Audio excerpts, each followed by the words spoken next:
This is the post that we believe was the reason for Shymel Drinks being murdered. So Shymel Drinks is the individual in the black jacket with the pants.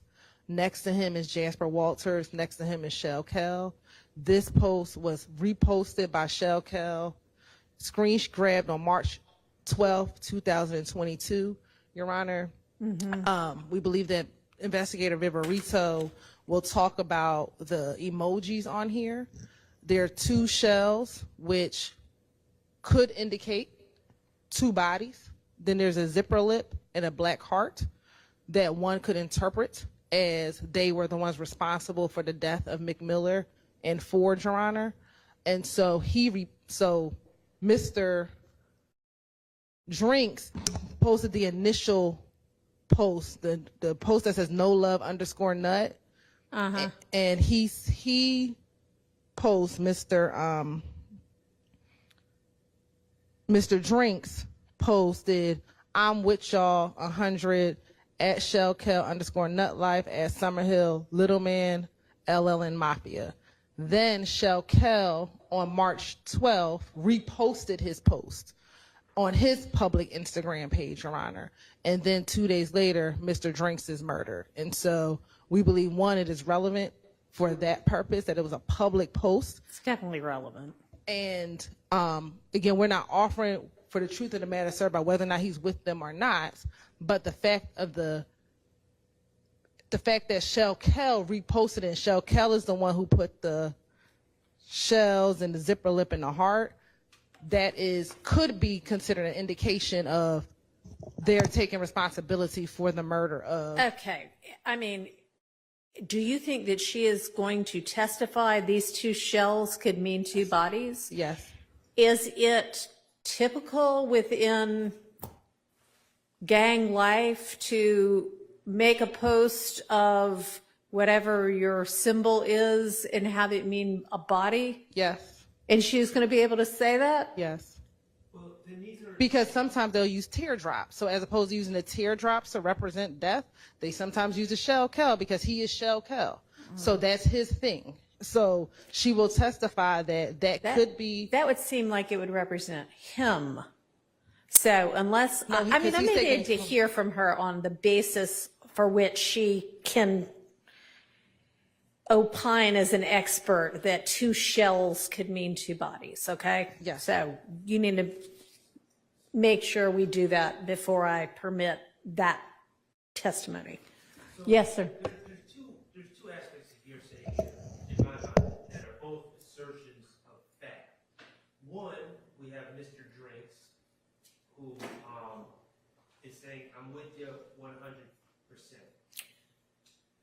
That is hearsay?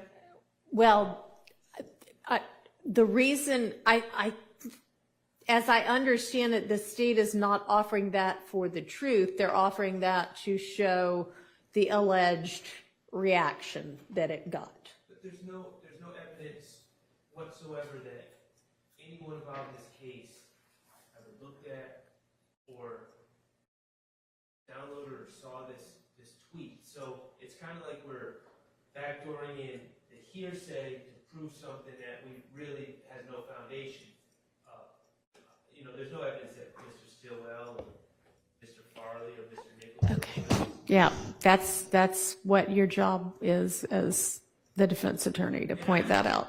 I understand that, but the problem is, even if I win that argument and do my job, I still lose because the hearsay has come in under the I'm with you 100%. Okay, and the reason that your hearsay objection is not successful here is we all know it's only hearsay if it's being offered for the truth, and this is not being offered for the truth. Okay. Make sure you flag that one, though, on the shell thing.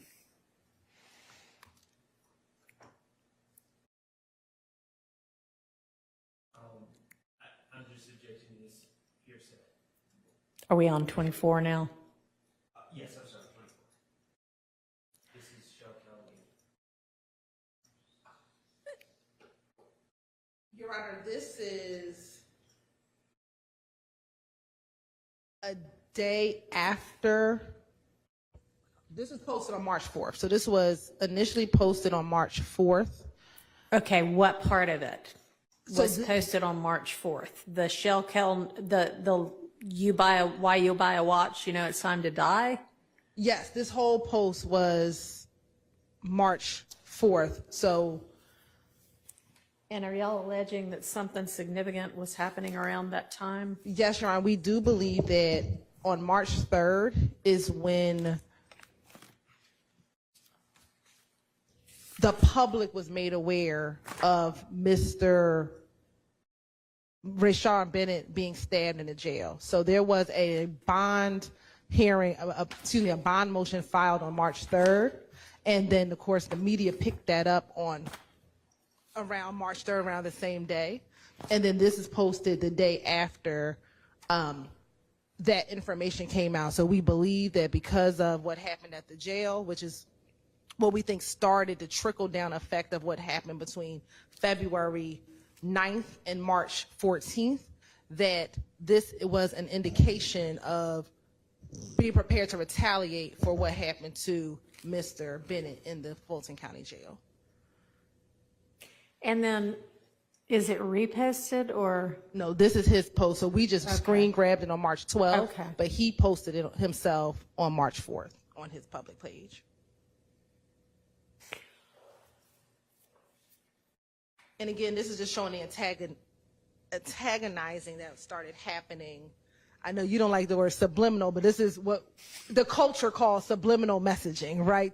Because they are throwing I just shots. not up on the lingo then, okay.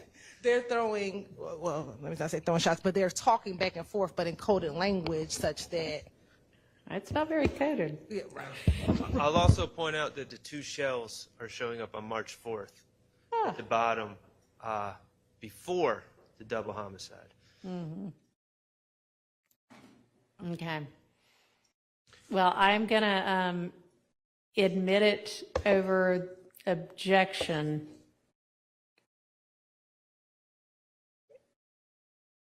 '25 and '26, I do not have any objection. Okay. I would like to know if the state knows who Joey Hurst 24 is.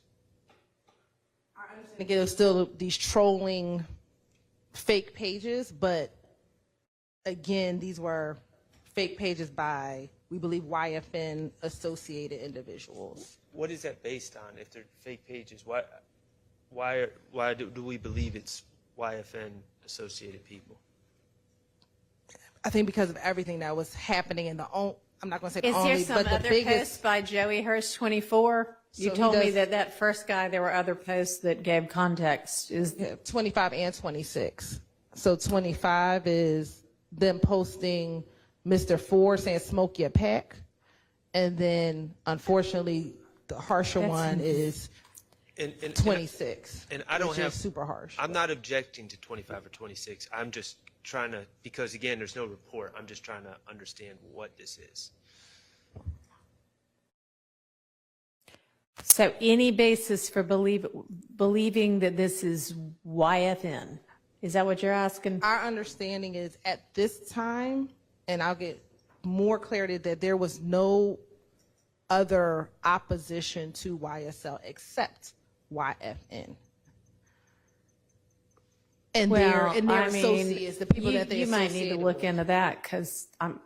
Sumlin said all kind of people. Well, I think the one of y'all henchmen- even asked about whether all kind of people. So the henchmen that he mentioned, and I think Mr. Schardt asked the Oh, Mr. question. Schardt, yeah. It was the henchmen. It was was PFK. They are all aligned. They are alliances together. So, and we believe that Investigator Viverito will be able to testify that YFN, PFK, and the henchmen are all aligned. So you have no idea who this person is or what they might be affiliated with.